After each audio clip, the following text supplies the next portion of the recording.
Aš pirmą kartą lankausi labdaros valgykloje Klesija. Ir už pusvalandžio maždaug jau ateis žmonės čia pietauti.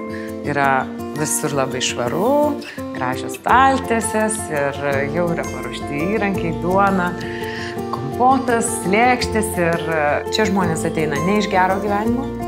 Ne dėl to, kad jie tiesiog nori kažkaip praleisti laiką su draugais, jiems iš tikrųjų reikia tos paramos.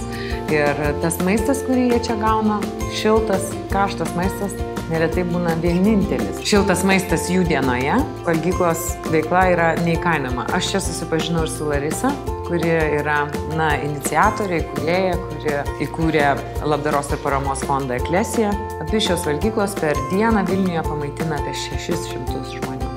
Ir tai iš tiesų yra daug. O maistą tiem žmonėm maitinti jie gauna iš Maisto banko.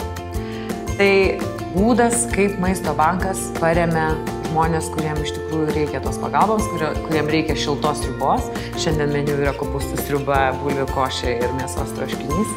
Tai aš tikiu, kad ir jūs norite prisidėti ir prisidėsite ir dalyvausite mano ir Maisto banko kviečiu į svečius iniciatyvoje.